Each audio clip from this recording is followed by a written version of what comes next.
Well, big welcome and good morning to all those in Southern Africa, Europe, and on that timeline. To those in the Americas, well done. It's probably evening for you, including Alaska. And of course, there's Australians and New Zealanders on this. So thanks for joining. This is actually the third in our 2026 series. We had a series in 2022 where we talked about alteration, structure, and fluids. We then talked a bit more about gold deposits, how they form, got onto the vits, onto some problems last year. And we've put those problems sort of out there on the table and we've said we've got to tackle some of those and get some answers. The sedimentary setting, Dave Craw's really got us thinking about that. A source for significant placer gold, we're somewhat stuck on that.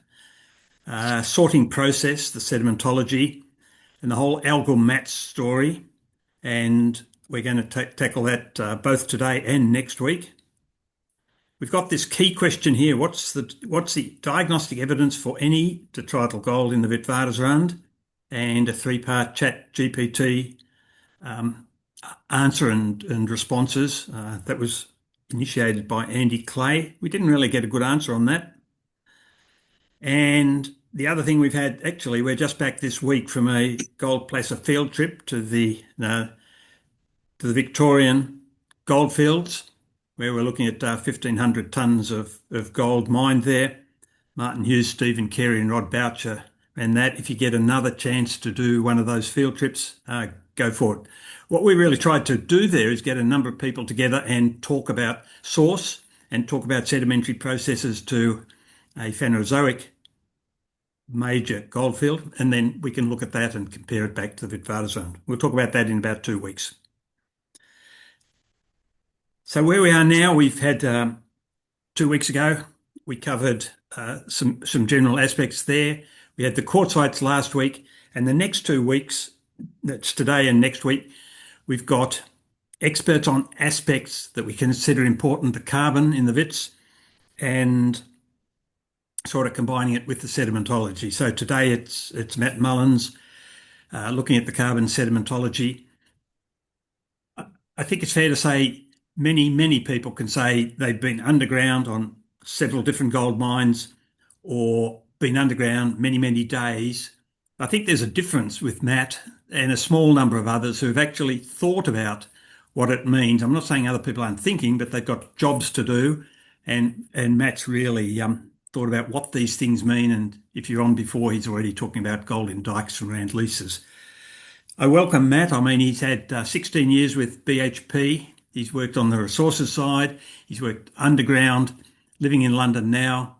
So he's got a wide experience and very well acquainted to the Witwatersrand, particularly through his work with Chamber Mines and as a consultant there. So Matt, a very big welcome and look forward to your talk. Yeah, thank you. I've just confirmed that you can hear me fine, and I'm going to start sharing my slides and Yes. And get started straight away. So that's just confirm that you can see the slides. So I'm going to talk about the topic as carbon, the sedimentology of the vits, with a strong focus on underground observations, but also including how we handled geological data and in particular sampling data in the Witwatersrand. It's going to take a bit of a different turn from the previous talks that I've listened to that in this series and last year's series as well, in focusing very much on practical and pragmatic solutions to answering the questions of extending and actually mining underground the Witwatersrand deposits. I'm just going to close that down so that doesn't cover that.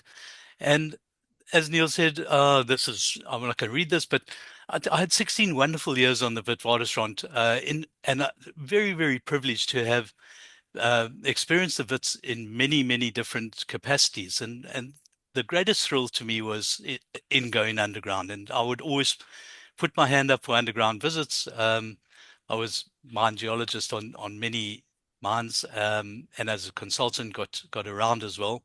Also saw the economic side of gold mining in my period as a mining analyst, and then had the chance to help change the way that we did business on the Witwatersrand when I ended up with Rand Mines. As Neil says, I lost count. I can probably count up at least 50 mines where I've done at least some work, and in many of them significant amounts of work. One of the thrills that I had was in pioneering open cast mining in '86 of the Wits, and also in running the gold placer sedimentology excursions in 1986 as well. So that's enough there. Just what I'm going to talk, a little bit of background to why I'm giving the talk and what it's about, and the context. Look at our approach in the to trying to understand the problems of what we were looking at, and developing predictive models. I've got two examples there: Middle Flay Reef, a little bit of detail on that, and talking a little bit about the Ventersdorp Contact Reef, which still remains my favorite reef because of the variety and complexity of it. Turn to carbon, which is a key topic of this talk, and really talk mostly about the carbon leader reef, the one that I know most about, although I have had experiences of other carbon reefs like the Wall Reef, etc. Talk about grade and thickness distribution patterns, and Andy, I'm sure you're going to have lots of valuable comments there as well, because you were one of the pioneers in this regard, and finish with some final thoughts. So I just want to start off with a position statement. Where do I sit? And unashamedly, I'm a modified placerist. I've spent most of my life looking at, measuring, relating sedimentological features to gold grade, and that's where I am. So if that comes across very strongly in this report, in this presentation, it's by design. However, I do recognize a lot of secondary modification, local exceptions, and things that just confused us completely. The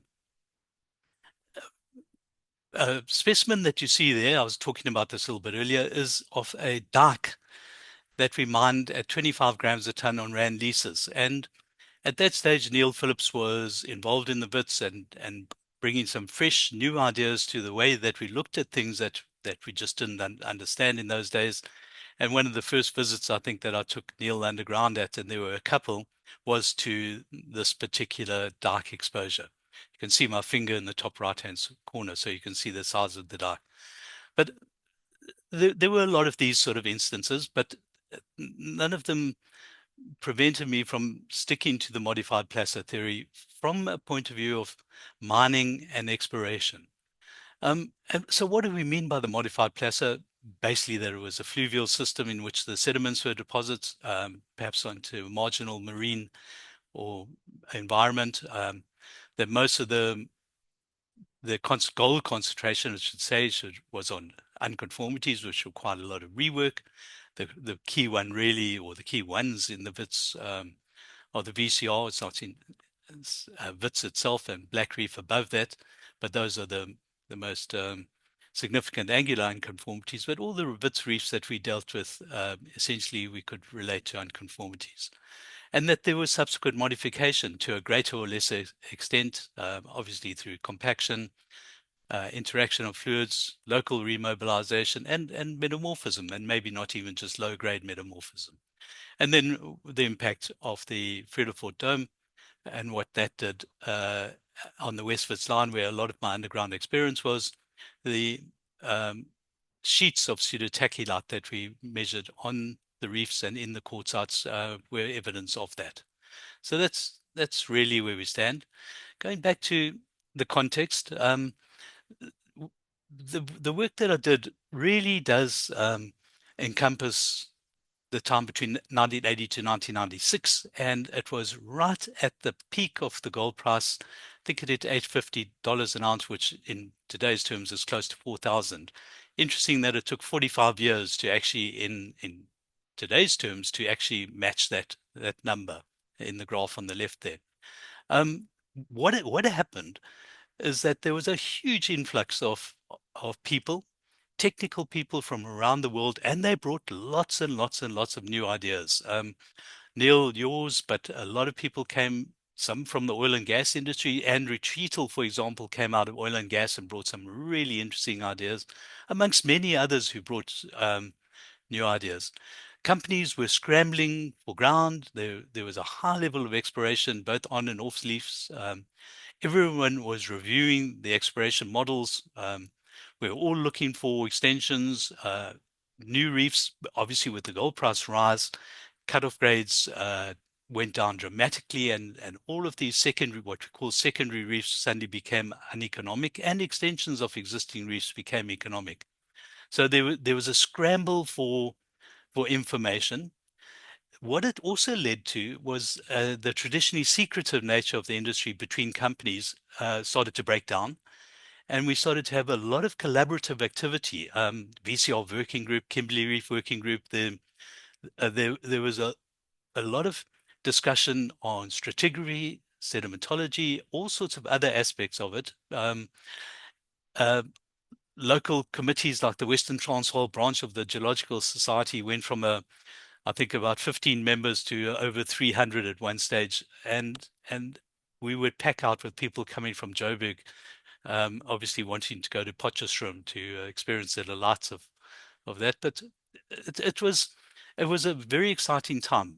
A very key aspect. In fact, one of the first jobs I did way back in 1981 was to computerize the uranium samples on Deelkraal and apply my first geostatistics project. But that sort of large scale digitization and computerization led by Rand Mines, Willow, Steer, Andy himself, and Adrian Reynolds, amongst others, Peter Camden Smith, started to actually transform the way that we looked at the WITS, and also led to a key change in the way that we estimated the Witwatersrand, in that geologists finally got involved in estimation and started to apply geological, sedimentological principles to the sampling process and to estimation. A huge amount of information was generated. If I just look at the company that I was involved in, Goldfields, and then my own company and Rand Mines and others, we developed a lot, but a lot of that went unpublished. Although there were a lot of theses published, there was still a bit of secrecy towards reporting gold grades, etc. And right now we're faced with a situation where a lot of that risk's been lost. And Keith Kenyon, I think in particular, and amongst many others, John, yourself, have been pointing this out, that there is the need to bring it all together, which has led to what we call in the WITS Legacy Project. And I'd like to thank Linda at WITS and others, and Bjorn, yourself, for helping to drive this whole process of collaborating to bring it all together into a central repository. Just as an aside, we have started to, let me just move on, bring that together. And this just shows the database that we're starting to develop our of information on the Witwatersrand. I've got a huge personal database which I've contributed to this WITS Legacy project, which has now been captured. Our aim is to pretty much have everything that we can find published and unpublished into a single repository, which is quite laudable. But we've made enormous progress, and you can see it there, just as a snapshot of what we're looking at. Going back, I just want to mention again, a lot of the information was published in local conferences. Yeah, this Western Transvaal branch was particularly active, and it's not really in published papers, but it can be found. And so we just need to get it all together and make it available to anyone who wants to continue researching the WITS. It is a deposit which is fascinating. It confounds and confuses, but it is well worthwhile getting into it from whatever aspect. And just to give you an example, this is one of the first papers that on the right-hand side, one of the first papers I wrote for GeoCongress 84 was actually on the mineralogy of the VCR, because as Neil said, there were a lot of things that just confused us, and this was on the VCR mineralogy. It was anomalously high in uranium, but it also had anomalously fine gold and a number of other aspects. So those are just the a couple of the issues that we raised on the mineralogy, working with a great Keith Kenyon's uh, compatriot in Goldfields, a guy called Gavin Martin, which I worked very closely with. Just to remind those on the line what it actually looks like, my favorite reef, the Pentasol contact reef. There you can see the VCR imbricated pebbles, lower vits, so it's scavenged the Witwatersrand, and you can see the assemblage of pebbles in many of the facies as comprising um, scavenged pebbles from below. That's lava at the top, and that's your Ellsberg footwall. That's on East Driefontein. You can see ED.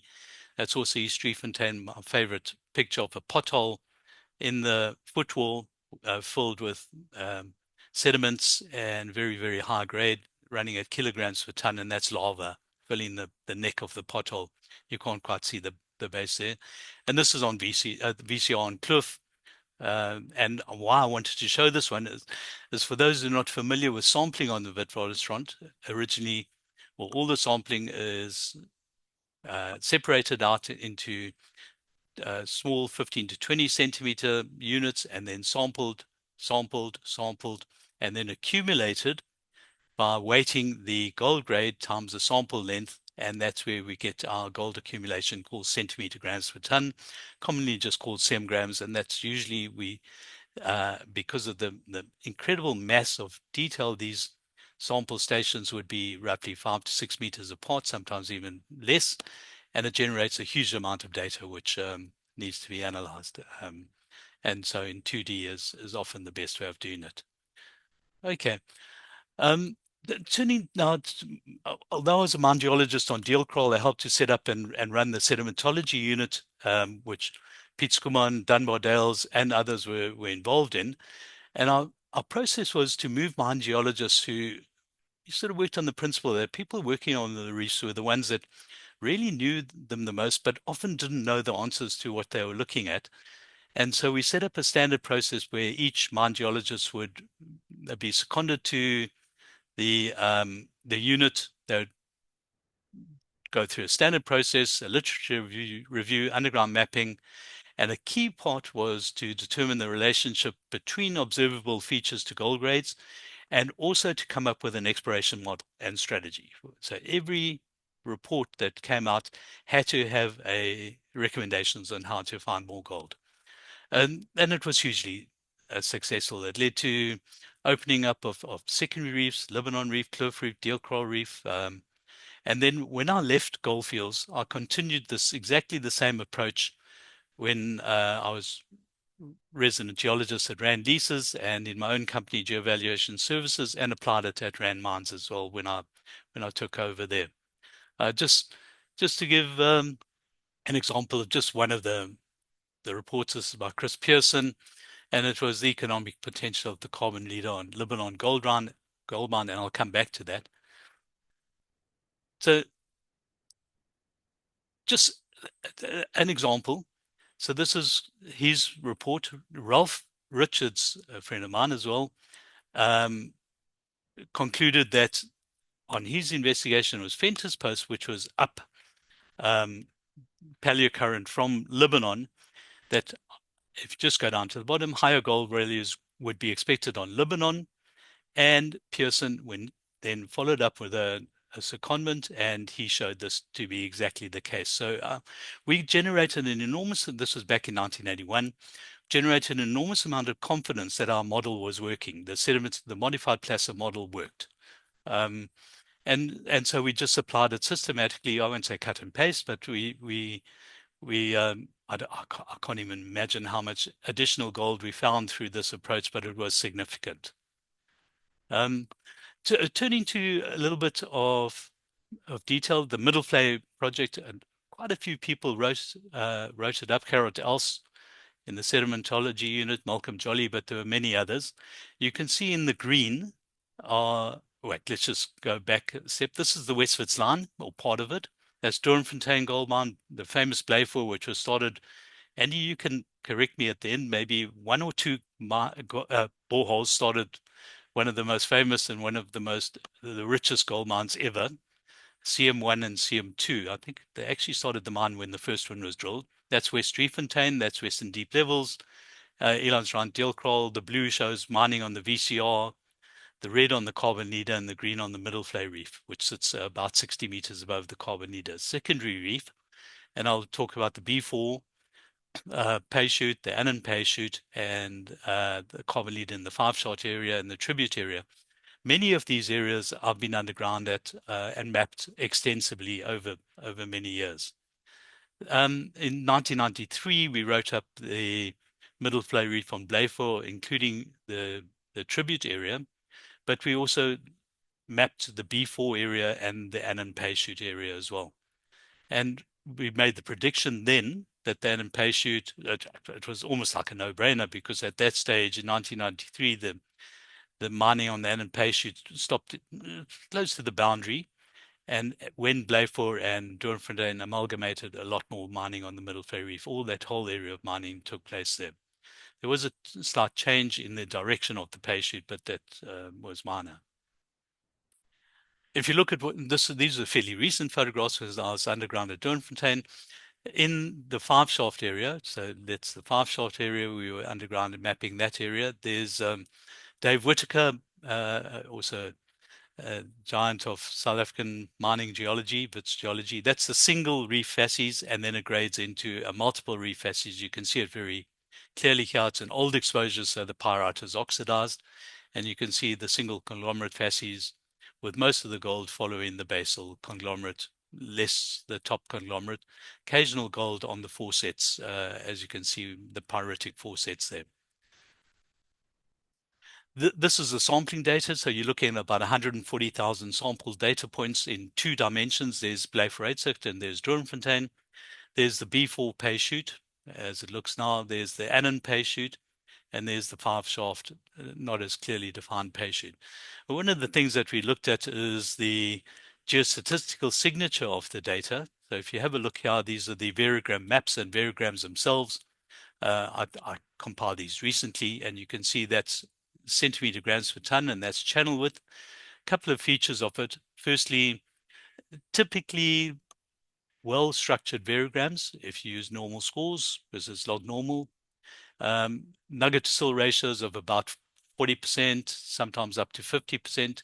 In carbon seam type reefs, you'll get higher nugget to sill ratios of about 6. In highly channelized reefs, you'll get nugget to sill ratios of lower down of about 0.3, 0.2.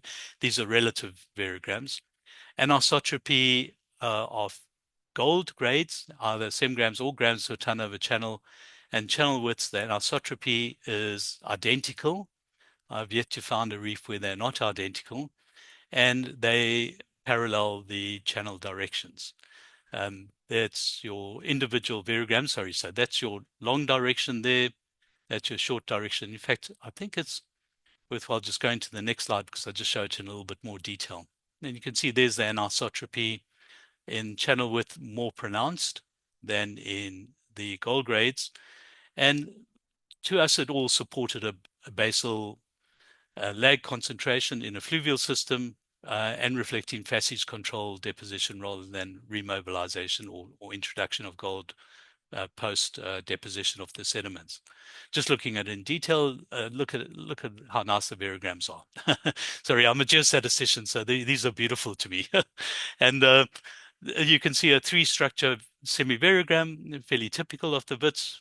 40% nugget to sill ratio, it's short range, an intermediate range, and a long range. That's at 470 meters for the long direction and 345 for the short direction. Fairly typical of the Wits to have an anisotropy of 1.3 to 1.5 to 1. Okay, so I think that's the only bit of geosats I'm going to show you. Turning to the Ventresdorp contact reef, I'm not sure, Neil, if I took you underground, but this is a very interesting one. The Witpoortjie Horst sits to the south. Sedimentation was shed off the Witpoortjie towards the north. And you had essentially three facies, a conglomerate facies grading into a arenite facies, and then what we called the lava breccia facies, which was a eroded lava and which eroded down into the into the VCR and removed the VCR. The grades were 12 grams per ton over about 130 centimeters. The paleocurrents were all south to north, and when it hit the aeronite facies, which could have been a marginal marine facies, they're east-west and towards the west. And the lava breccia facies was barren of gold. So that also gives an idea of the timing of the gold mineralization. The conglomerate facies was chock-a-block full of Boysen shell rounded pebbles, so quite clearly erosion off the Witpoortjie horst, which also shows you timing of some of the structural features in the Witwatersrand. Okay, move on. Move on to carbon. It's apparent that carbon is an integral part of the Wits. Frimmel, and I've done my own checks, that about 40% of the total Witwatersrand gold is associated with carbon in its various forms. Although essentially two forms of carbonaceous matter, I'm just going to call it carbon because it's had so many names over the years, bitumen, etc. Either as carbon seams, or as fly speck. Fly speck's not quite the right word, but nodular carbon. Interestingly, that some reefs are very dominant in terms, or some facies in some reefs have dominant carbon seam type carbon, and some reefs have fly speck carbon. There are some reefs that just do not have carbon at all, none whatsoever. The deal coral reefs, some up in the Ellsberg, carbon has not been observed at all. It doesn't mean to say it's not there, but it's just not been observed. It generally is pretty easy to pick up underground in fresh exposures. So dealing with the two end members, in situ algal matter, either as carbon seams, as biogenic detritus, or modified, in other words, ripped up and redeposited as fly speck carbon. And the second one really is residual products of migrating hydrocarbons. Now, I know that an enormous amount of additional work has been done in the time since that I've been actively involved in the Witwatersrand, so I'm not going to go into this in any huge detail. I've read many of the papers, and much of it makes sense. So all I'm going to do is show you what it looks like in a macro scale, not a micro scale. I also want to say that we've found that it doesn't just occur as the thin seams and disseminated particles, but you also find mud drapes and thin films of carbon, and nodules, and some fairly big nodules and fragments in conglomerates. What is of great interest is the central Rand reefs. I did a review paper many years ago, which went into all of the old reports and found no evidence of carbon seam type carbon on the central Rand, and yet it's fairly common in most of the other gold fields. There's a strong spatial association with gold, but also in many cases there's carbon without gold. So carbon seams, I've found carbon seams with absolutely no gold in them. So it's not an absolute given that if you've got carbon, you've got gold. But when you've got carbon, you tend to have higher gold, and I'll show you with a carbon leader. It generally occurs at basal contacts, but it doesn't have to be. It can be up in the conglomeratic sequence. They tend to be, on lag horizons. The South Reef, for example, on Rand leases, is really just a tiny, thin, small pebble conglomerate with carbon, and not carbon seam, but with masses of carbon surrounding the pebbles. And as I said earlier, it's present, but sometimes there's no gold with it. Some pretty pictures of carbon. This is a famous one, thanks to Bruce Cairncross. I've got some samples of carbon. Bjorn, I think I've shown you one of those that I've got down at Stellenbosch. This is the famous VCR one. These are nodules of carbon. This is not quite the right way up. That should be the way up is towards the right.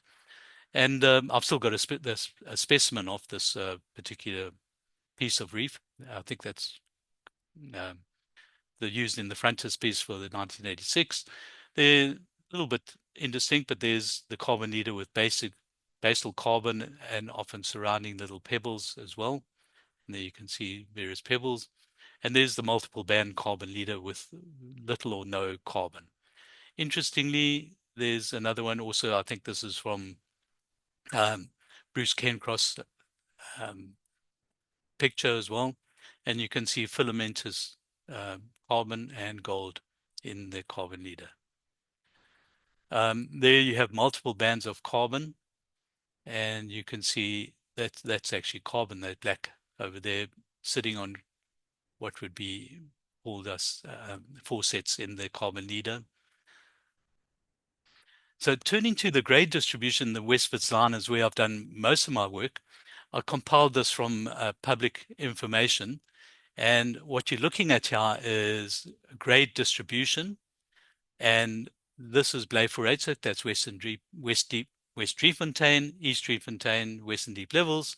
And you can see the highest grades. Now, in terms of centimeter grams per ton, essentially divide by about 100 to get grams per ton. So that would be 35 to 40 or plus grams a ton up in Blyforates and West Driefontein. And interestingly, if you look at the facies overlay, Adrian Reynolds did a very good one for Blyforates and various others in Goldfields for there, and Terry Adam for Western Deep Levels. The highest grades are associated with the carbon seam facies, with the single conglomerate facies grading outwards from the carbon leader facies into multiple conglomerate facies. On East Driefontein, there's a zone which is channel-like in nature of multiple band carbon leader facies. This is a pattern that has been recognized, well recognized. It's been backed up by paleocurrent and channel mapping in the carbon leader itself. If we just focus in on the Blyforates Doornfontein area, the database that we have is about, well, must be 500,000 data points. In fact, in my overall database, I've got millions of data points, and so it looks a little bit blurred. You can't even see the individual data points because they slightly overlap. But you can see that this higher grade area, which is over 3,000 centimeter grams per ton, is where the carbon seam facies tends to be located. It's not to say you don't have carbon as you grade out away from it, but in mapping that we did it in the Western Deep Levels tribute area and in the Five Shaft area, here's a mixture I'll show you of single conglomerate and multiple conglomerate facies, and here you've got mostly the multiple conglomerate facies, well, single and multiple, but the gold grades will decrease laterally away from the carbon seam facies. So this, what we're looking at here is mapping in this area here, the Western Deep Levels tribute area. Terry Adam quite clearly has written a very, very interesting paper back in 1991 where he shows that there's masses of carbon in the Western Deep Levels, what they call the East Mine, and it's largely absent in the West Mine. And that's exactly what we found in the mapping. Here you can see the relationship between multiple conglomerate facies and single conglomerate facies, and you can see it's of a lenticular to channelized nature, and then you've got much thicker reef and sort of various other patterns. This is based on detailed mapping of each longwall over a period of time. And I pay tribute here to Keith Mateer, who some of you might know, who was one of the best underground mapping guys I've ever come across. And this is his mapping. And what we did as well was when we mapped it, we also sampled it. And you can see that, and this will be, a lot of this mapping and sampling will be available in the database that we'll make available. You can see that the highest grades, there's 108, 101, 85, if you can read it, 99, 4, 6. Unfortunately, we tended to only sample the conglomeratic or pyritic units, and so this SM, this massive sand or arenite, wouldn't have been sampled because we knew from experience it wouldn't have gold, but for completeness and for those who came after us, we should have actually sampled it. And also the hanging wall to the reef in blue, we perhaps should have sampled that as well. But you can see that higher gold grades tend to be associated with conglomeratic units. Where they become matrix supported, you tend to have lower grades. Here's another one at the bottom here. There's 22 in a matrix supported conglomerate and 51, 514 in a well-packed conglomerate. So these are the kind of things that we would be looking for and that we would measure. And we knew after over long periods of experience that you could look at a reef and you could almost tell whether it was going to be high grade or low grade. Not always, but it was those rules of thumb tended to work. So that's the carbon leader. This is just, I really enjoyed Terry Adams' 1991 paper and worthwhile reading it on the distribution of carbon. So he describes in detail this on Western Deep Levels East Mine, and he describes the carbon, the fly speck carbon, and the stacked carbon seams. There was in Anglo, which Western Deep Levels was at the time, there was a strong move towards understanding the hydrothermal origin for the gold. They had the basin analysis team, and I think Keith Kenyon was closely involved in that with Mark Watchorn. And you can see his final comment here is contrary to recent criticism of the modified Paso hypothesis, he comes out in support of that hypothesis and relating the carbon to different environments of deposition. I'm not going to go through this in a lot of detail because we're running out of time, but these, you can have a look at it at leisure. And I've just summarized what I see as the three sort of area or depositional models, detrital organic carbon, biogenic microbial mats, or brought in afterwards in hydrothermal carbon. And I've summarized where it's supported and the challenges and what the key insights. So essentially for the detrital carbon, it explains the facies control well. The biogenic works well locally, but not basin-wide. And the hydrothermal origin, it explains the modification, but maybe not the primary distribution. Okay, have a look at that in detail if you want to relook at this. Just to finish off, I want to just show you a couple of grade distribution patterns. This is the Central Rand Goldfield. I want to focus on ERPM over here and Durban Roodepoort Deep over here. And this is the South Reef on Durban Deep. These are grade distribution patterns. And you can see that there's a strong proximal to distal relationship in gold grades. In the main reef itself, which is below the South Reef, a strong southeast trending pay shoot pattern in the gold grades. Now, these were done just using inverse distance squared based on very closely spaced underground data without any directional trend overprint. And this directional trend, interestingly enough, is repeated all the way through the sequence, all the way from the main reef, all the way to the Kimberley reefs up at the top, with the exception of the White Reef, which has an east-west distribution, paleo distribution. This is on ERPM as well, the famous Central Rand pay shoot. You can see it has a curved nature going down here. Now, interestingly here, this is the composite reef or the South Reef, which combines with the main reef in an unconformity that cuts down no more than about 60 meters over about 50 kilometers. So the unconformities were very, very, very low angle, and the reefs combine on ERPM themselves. And then the final one is Harmony, and you can see here that in red is the mining on the basal reef, in green on the leader reef, in blue on the green leader reef. And this line shows where the leader reef has scavenged the basal reef. And you can see the grade distribution pattern on the other side of the subcrop line shows very strong pay shoots in southeasterly direction. So to finish off, and I know Neil, we're probably getting close to question time. Um, just some observations of mine. Where it works well, the modified placer model, yeah, facies control, we can measure, we can map and we can measure facies, and like in East Driefontein on the VCR, facies are very, very clearly confined to A, B, C, D, E.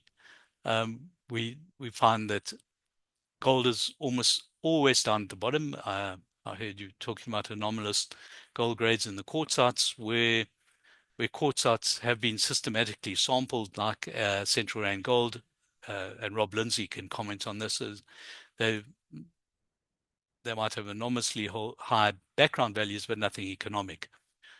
Pay shoots have strong continuity, and that combination of those have been used for exploration success. It doesn't fully explain the issues, many of the issues that have been brought up by proponents of the hydrothermal introduction of gold post-deposition, like the late-stage gold, some of the carbon variability that we've seen. Uranium, for example, to me is still a bit of a mystery. When I did analysis of uraninite on Dealcrod, it certainly looked to Gavin and myself that it was detrital, but I still don't understand its association with carbon. And also the remobilization and what triggered it. I don't think the modified placer model explains that at all. So where they succeed, the sedimentary or the placer or the modified placer model, it predicts the geometry and grade distribution. And the hydrothermal model explains a lot of what we're looking at under the microscope, the microtextures, the late gold. As I say, one of my first papers was on the mineralogy. And if I hadn't looked at anything underground, and I'd never worked on the Witwatersrand, I would have had no question of concluding that the gold was all hydrothermally introduced. But I have. However, maybe they're not mutually exclusive, but my conclusion is that predictive power, because it has been proved to be successful, sits primarily with the modified placer model, and to me still remains the most robust and effective framework for exploration and mining in the Wits. So let's conclude. Yeah, I think that it's fundamentally sedimentological controlled. I recognize that there are a lot of issues with it, and really do appreciate the series, Neil, John, and others who have put it together, Bjorn, to challenge us. It takes me back to the time when we were trying to address a lot of these issues. Nowadays, with much more information, a lot more knowledge, and different ways of looking at things, I think we've got a better chance of getting to the answers. So on no account think that I'm fixed in my views, although I do believe that the modified placer model works. I'm still open to understanding where it doesn't work, and if it doesn't work at all, to accepting the new information that's coming in. But in implications of exploration, it still provides the most effective predictive framework for us. And having recognized that, we do recognize the modifying process. I would say still that it's a sedimentological system first. So even if the modified or the hydrothermal model does prove that the gold has been introduced afterwards, still understanding the sediments and the facies is a critical part of actually successfully mining and exploring for the bits. Just bottom line though, which model predicts the gold? The sedimentology is predictive, whereas the hydrothermal model is explanatory. It explains what you're looking at. And I end with a quote from Frimmel. Really enjoyed his paper. And a number of researchers on the Witwatersrand, workers on the Witwatersrand, have commented on this, that your enthusiasm for a certain model depends on how far away you're looking at it. So looking at it very closely, it looks hydrothermal, as I've discovered. Looking at it from a stope or a mine scale, it has a very strong sedimentological control on the gold. Okay, so it's the micro to the macro scale. Maybe they're not mutually exclusive. Okay, I think we're on time, Neil. If that's okay, I'm gonna stop right there, and I think we've got a couple of minutes for questions. I'm gonna go back to video so you can see me, and So, I'm gonna Matt, stop sharing. Yeah. okay, thank you Okay. very Okay. much for that. It was whistle stop tour. I'm afraid Yeah. what to leave out was our biggest issue, but thank you. That's really good. Thank you. You've done a great job putting all that together, and you've been wonderful as far as time goes. You said earlier you'd take questions, so I'll Yeah. open the floor up if anyone's got questions. I actually haven't. Andy Clay's got his hand up. Speak up, Okay, Andy. Andy. Yeah, hi. I thought I'd be the first to jump in, Matt, and brilliant. It was a bit like a trip down memory lane for me, and I'm sure for Adrian, who's also on the call. There's a couple of points I'd like to raise. In those mid 80s, when we were doing all the data capture and modeling, the one thing that frustrated us at RAM Mines was that the majority of people doing the trend analysis were using centimeter grams per ton almost exclusively.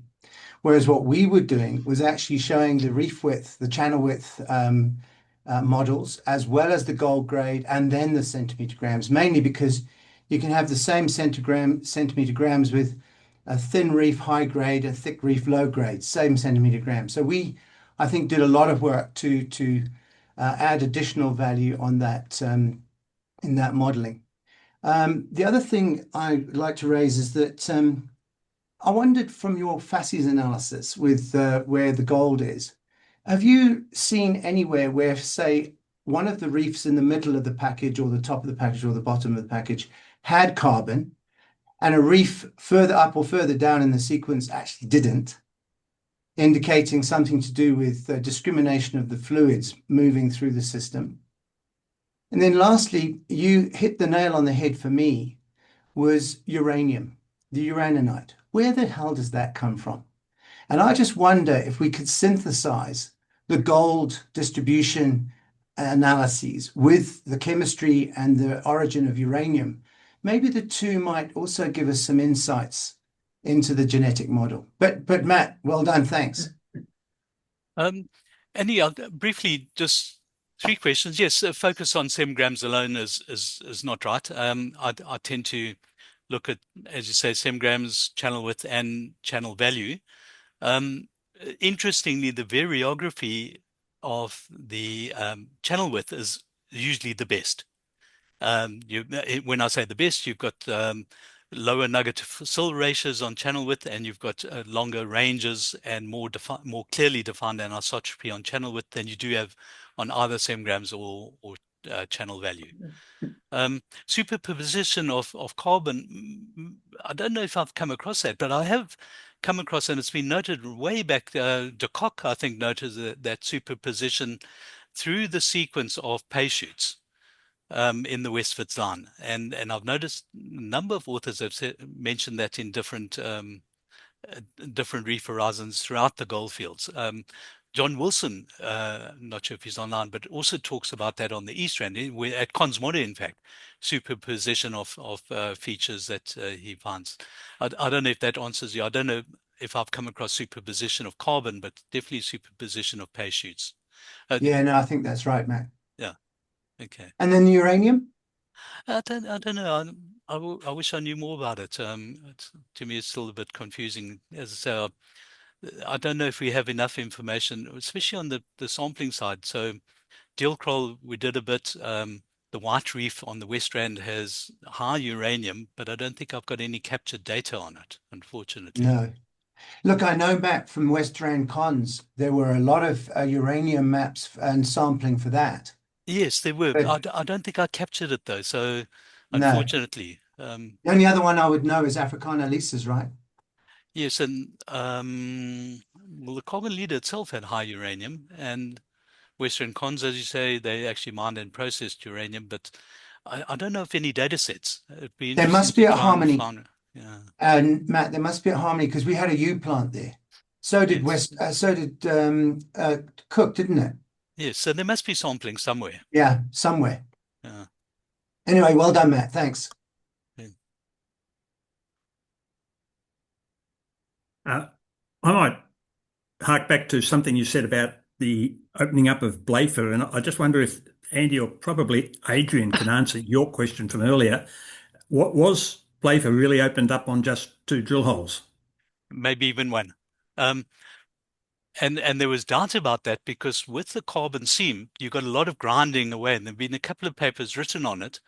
So the grades of those 2 boreholes weren't all that flash when they got underground, and they found out that it was 4 or 5 times what it was. I mean, they were really pleased about that. And it was 1 or 2 boreholes. Do you remember? Matt, Adrian. I could answer Adrian, that. you respond. It was Adrian. memory 2 boreholes. One of Okay. them was not flash at all, and the one that was better, I seem to remember a value of 1,200 centigrams Yes. over, tiny.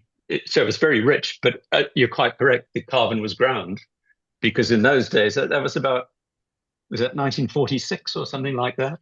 They didn't Yes. really understand about, triple core drilling and so on.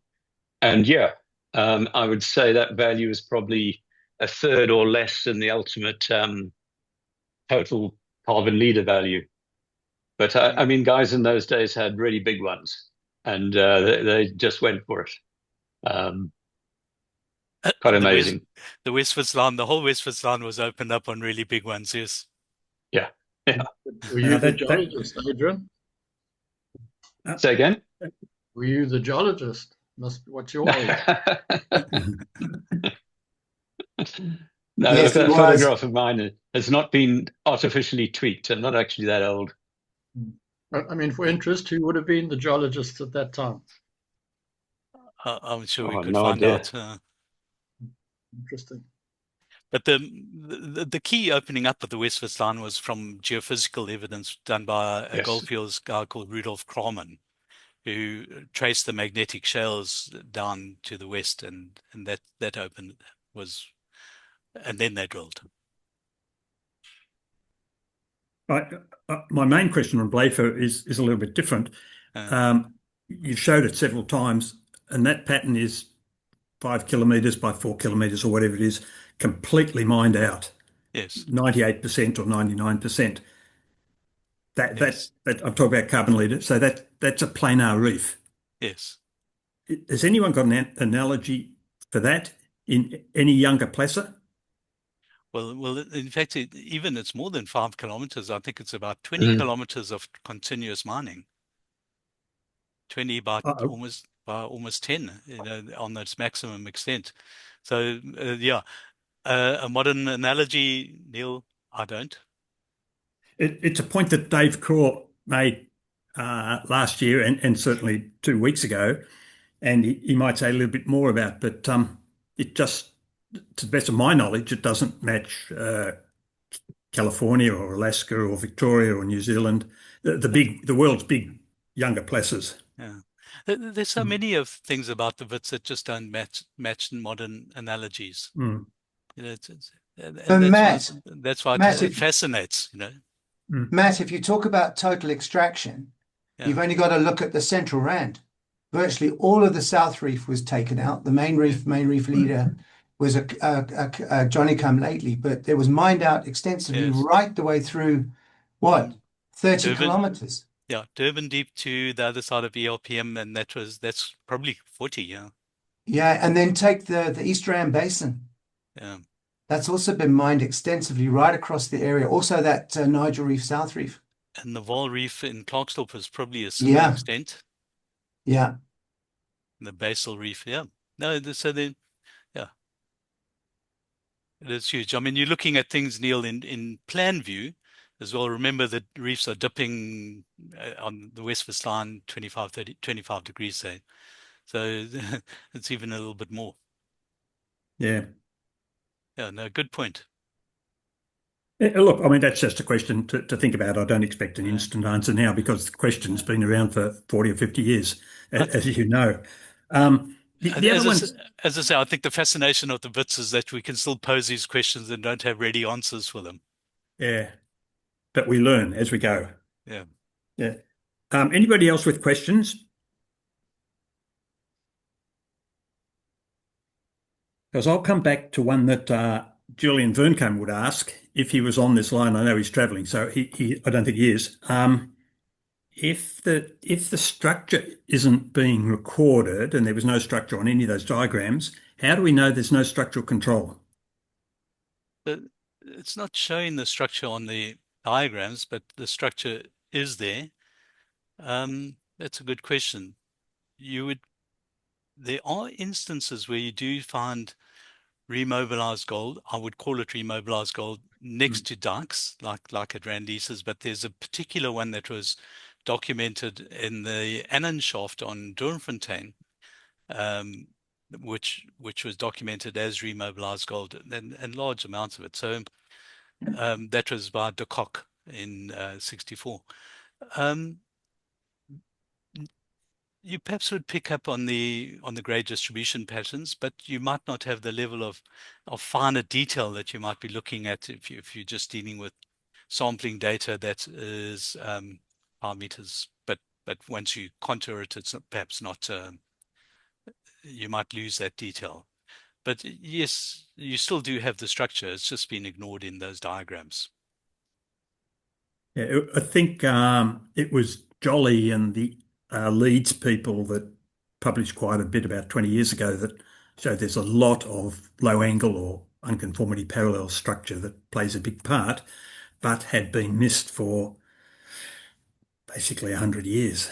So it's just no. I mean, one day we should go back and look at it. So interesting. Just on the flat structures, perhaps the pseudotachylite, which was prevalent on Deelkrol, and often cutting through the base of the VCR, the top of the VCR at the base of the lavas, or through the quartzites below that.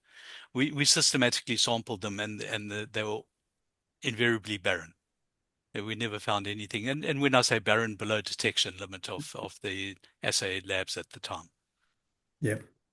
Neil, I just put a note in the chat box there because remember all of these reefs were very carefully mapped and surveyed. So we all had isopack maps of every reef. Yeah. And we did do a 3D analysis as we developed our computerized techniques. That we captured peg elevations, and we could do a 3D analysis. But I don't know if that really answers your question, though. Yeah, I'm well aware of the isopack maps, but they didn't pick up the structure until the very late, or almost before 2000. No, I mean, a lot of mining geology was structural mapping. My first year underground as Deelkrol was mapping structures. But what I think you're referring to, was there any structural control or association with gold distribution?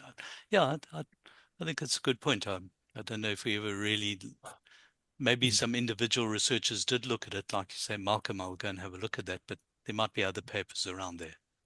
Yeah. Anybody else with some questions? Someone? Des Pretorius spent his life using superimposed. Yeah, he was a great proponent of that. Yeah, so what he did, Neil, he had isopack maps for the base of each reef in all of the different gold basins. Then he would model those, and his thesis was superimposition of tectonically based structures, one above the other, and that was his major thesis. Just on Des, I was asking around, so I don't know, but I understood he didn't go underground, or didn't go underground much at all. So is that right? Because I'd hate to be rude. I don't ever remember a single instance of him going underground. And I can't find anybody who went underground with him. I tried to get him in, and when I did the Gold Placer sedimentology excursions, I tried to get him to join one of my groups, and he just said nope. He wasn't fit though. He was not fit in his latter years. But the point I'm making is you can't make comments about structure unless you go underground. That's the ones I'm talking about. Yeah. So perhaps it's a different type of structure, and the Jolly papers are a good one too. Okay. Anyway, I mean Um, that's where we stand. in the old Wits slides, the ones that are collected for the sedimentology excursions, you'll see some quite nice flat structures in some of those slides. Flat faulting, just cutting through Yeah. the conglomerate reefs, and a little bit of duplication in places. So I'm not sure if those are the kind of things you're looking at. Chris Ruering did a lot of really good work on that, but more sort of Yeah. basin wide than detailed underground stuff. Well, I think Susan Winkler will be Yeah, able to comment on that later because she's embedded in the geophysics and yeah, the macro structure. yeah, So I think a lot of work was done there, Neil.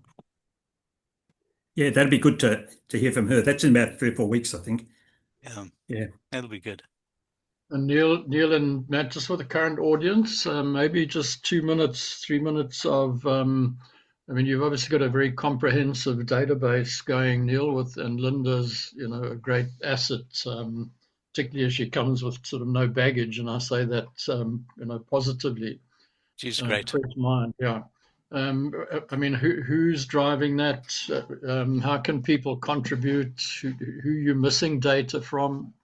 Just a synopsis. I mean, it's a great initiative, and we need to get everyone possible to add to it. So I think Linda's driving it.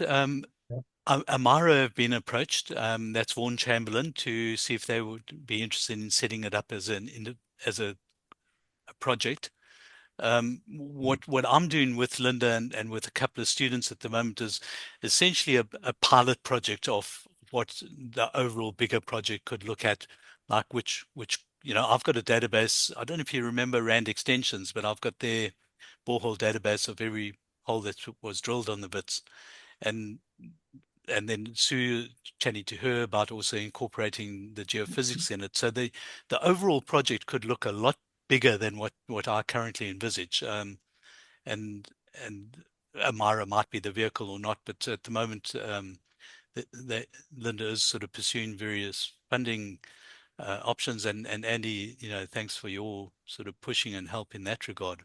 But at the moment, it's still busy coming together. But in the meantime, we're moving quite quickly on trying to at least get the structure and get what we have into a database. Because I think it's something, that Neil has already said at the end of this, he'll put together a little note summary. We really need to spread that far and wide because, there's a lot of data out there. Yes. And obviously some of it is very well, coordinated and documented. Some of it is not, but whatever the Yeah. case, we should try Yeah. and get our hand around as much as possible. Absolutely, John. And the more people who get enthusiastic about doing this, the more chance we've got of it actually happening. And setting a deadline of goal 27 of having something in place, I think is really reasonable and Yeah. doable. Yeah. And I also just ask again, I've had a few queries. People have heard about goal 27, but not really seen much info activity, and I know it's early days, but I think there also needs to be, and I guess Linda's driving that too, a real robust marketing strategy for it. I mean, like it or not, things are tough out there. Money's not that flush. Our universities are overwhelmed with numbers, so we've got to find creative ways to make sure we can get students to that event as well. So certainly there's need for a very robust marketing program as well. Absolutely. John, just a quick comment on that then. So Bernard Swanepoel is going to help Linda and champion that specifically to get the industry to participate. And I think, the gold mining industry at the moment is obviously making a lot of money with where the gold price and the rand is. So Bernard is actually quite confident that he'll not only help to fund the conference, but also to fund the downstream data capture project. And Bernard generally is very good at pulling through on that. So. No, look, I've been speaking to some of the journos as well, and my view, we should get a little initial document going that you can send to Martin. You can send to Lisa Stain. I mean, she does good work at News 24, and to David. Yeah. They'll all market it, or not market it, but get the news out there, and the more we do that, the better. Absolutely, John.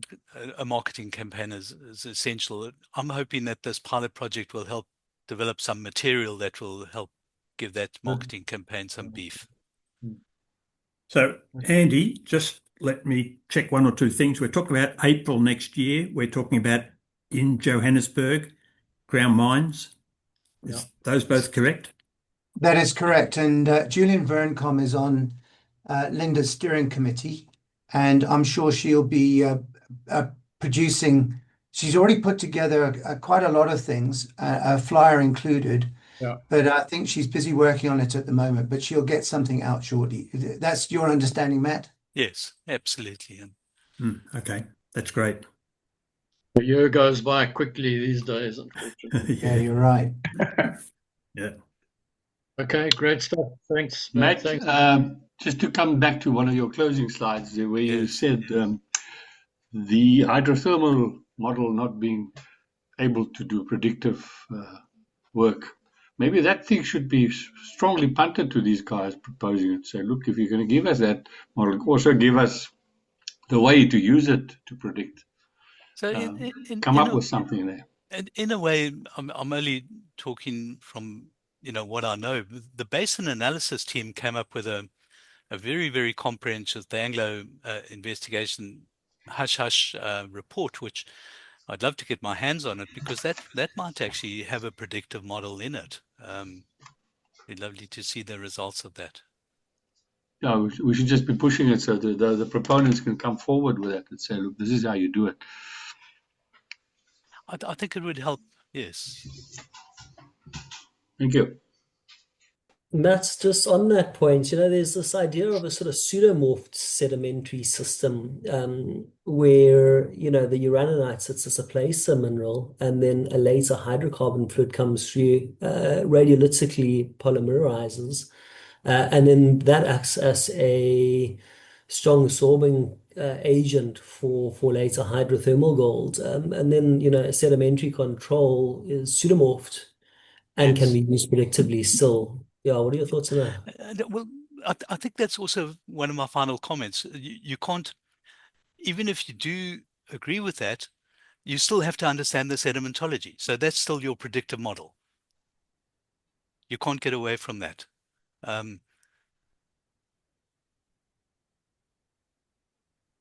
But as a theory, yes, it'd be useful to see how one would accumulate evidence. And I know you've got Aidan working on that, and I think that will come up with some really useful stuff. I'd really fully support that. Yeah, thanks, Matt. No, I agree with that. I've also just put on the post the flyer that I have got from Linda for next year's Goal 27. So that's shared with everyone in the chat. Excellent. That's great. Thank you.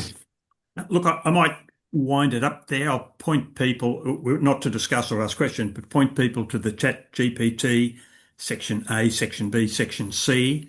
That's available to everyone as a PDF. I'll send it if you want to see it. But it's well worth reading through that with the difficult questions, answers, responses to that. And I think there's quite a lot to learn, both how we use AI, but also on the bits and some harder questions.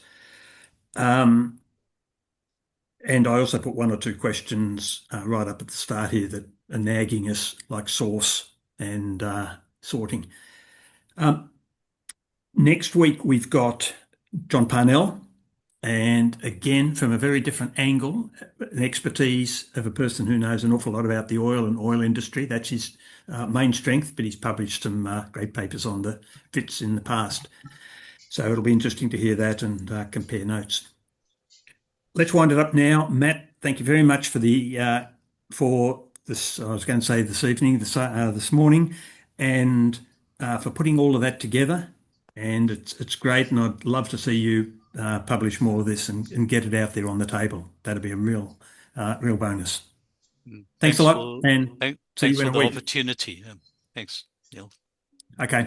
Thanks, Henny. Thanks, Neil. Thanks, Thank Matt. you, Bob. John, can Thank you you. end the meeting, John? And I pause recording. No.